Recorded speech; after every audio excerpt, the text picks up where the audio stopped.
ಅವತ್ತು ಆ ಸ್ಟೇಜಲ್ಲಿ ನನಗೆ ಇವಂದು ಏನು ಹೇಳ್ತಾರೆ ಆಪರ್ಚುನಿಟಿ ಸಿಕ್ಕಿದಾಗ I wanted to say that because ಎಷ್ಟೊಂದು ಜನ ಲೈಫಲ್ಲಿ ಕುಗ್ತಾರೆ. ಕುಗ್ದೇ ಇರೋಂಥ ಮನುಷ್ಯ ಯಾರೂ ಇಲ್ಲ.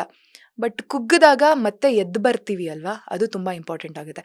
ಆ್ಯಂಡ್ ಕತ್ತಲಾದ್ಮೇಲೆ ಬೆಳಕಿದೆ. ತುಂಬ ಜನ ಏನು ಅನ್ಕೊಂತಾರೆ, ಕತ್ಲು ಬಂದ ತಕ್ಷಣ ಇಷ್ಟೇ ಲೈಫು, ಇದ್ರ ಮೇಲೆ ಬೆಳಕಿಲ್ಲ ಅನ್ಕೊಂಡ್ಬಿಡ್ತಾರೆ.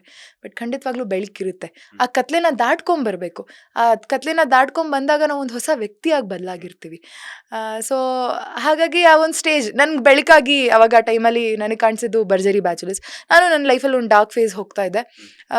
ಆಮೇಲೆ ಸೊ ಆ ಸ್ಟೇಜಲ್ಲಿ ಸಿಕ್ಕಿದಾಗ ನಾನು ಎಲ್ರಿಗೂ ಹೇಳಬೇಕಾಗಿತ್ತು, ನನ್ನಿಂದ ಒಂದು 4 ಜನ ಯಾರು ಆ ಡಾರ್ಕ್ ಫೇಸಲ್ಲಿ ಲೈಫ್ನ ಲೀಡ್ ಮಾಡ್ತಿರ್ತಾರೆ, ಆಚೆ ಬನ್ನಿ.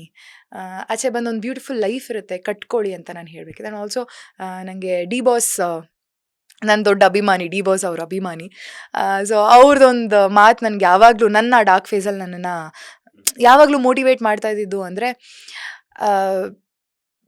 ಲೈಫ್ ಎಷ್ಟೇ ನಮ್ಮನ್ನು ಕುಗ್ಸಿದ್ರು, ನಮ್ಮ ಸರ್ ಲೈಫಲ್ಲೂ ತುಂಬಾ he has went through a lot. Life ಎಷ್ಟೇ ಕುಗ್ಸಿದ್ರು ಅದರಿಂದ ನಾವು ಆಚೆ ಬರ್ತೀವಿ. There is a life after that.